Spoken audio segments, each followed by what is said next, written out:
এখন কি করবেন আপনারা? এই যে এটা কি এটা কি এটা কি এটা কি এটা কি এটা কি ছিল? এই এটা কি ছিল? আরে ভাই, মিথিলাকে এমন পিটাইছে যে সে অজ্ঞান হয়ে গেছে। হ্যাঁ বন্ধুরা, এটাই সোশ্যাল মিডিয়ায় এখন তুলফাল ভাইরাল, যে বলা হচ্ছে যে রাকিবের টিম এমনভাবে মার মেরেছে, এত মার মেরেছে মিথিলাকে যে সে আর অজ্ঞান হয়ে গেছে, সে চলতে পারছে না। বন্ধুরা, এমনকি তাকে হসপিটালে অ্যাডমিট করা পর্যন্ত লেগেছে। যখন তাকে হসপিটালে অ্যাডমিট করতে যাওয়া হচ্ছিল, তখন তার স্বামী এটাই বলছিল, ইয়াসিন, সে বলছিল যে অবশ্যই আমরা মামলা করব, মামলা ছাড়া আমরা এখান থেকে যাব না।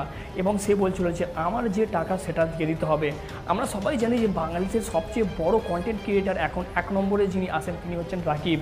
আর রাকিবের টিমের সাথে মিথিলার এই ঝগড়া নিয়ে সোশ্যাল মিডিয়ায় অনেক তুলফাল অনেক দিন ধরে চলছে, কথা কাটাকাটি চলছে। আর তাদের এই কথা কাটাকাটি নিয়ে অনেক ভিডিও ইউটিউবের মধ্যে আছে। কিন্তু বন্ধুরা, আপনারা একটা জিনিস জানলে অবাক হয়ে যাবেন যে তারা আগে একসাথে ভিডিও বানাতো এবং তারা আত্মীয় হয়, ইয়াসিন রাকিবের আত্মীয় হয়। কিন্তু এক সময় তাদের মধ্যে একটা বিদ্বেষ সৃষ্টি হয়ে যায়, তার কারণে তারা আলাদা কন্টেন্ট তৈরি করতে থাকে। রাকিব তার মেম্বার তার টিম নিয়ে আলাদা কন্টেন্ট তৈরি করতে থাকে এবং ইয়াসিন তার মেম্বার টিম নিয়ে আলাদা কন্টেন্ট তৈরি করতে থাকে।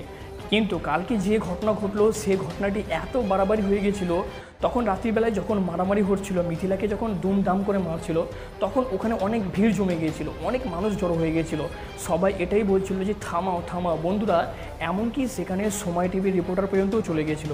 বন্ধুরা, সময় টিভির নিউজের মধ্যে এটা দেখানো হচ্ছে যে রাকিবের স্ত্রী অন্তরা সে মারধর করেছে মিথিলাকে। আর বিভিন্ন নিউজ পেপারের মধ্যে এটা দেখানো হচ্ছে যে রাকিবের স্ত্রী নয়, রাকিবের টিমেরা সবাই মিলে মিথিলাকে মেরেছে।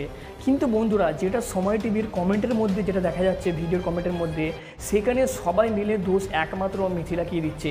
তারা সবাই বলছে মিথিলা একেবারেই সবচেয়ে খারাপ মেয়ে, তার মুখের কথাটাও নাকি অনেক খারাপ। সবাই তার ভিডিও দেখে এবং দেখার পর তারা জানে কেউ রাকিবের টিমের দোষ দিচ্ছে না।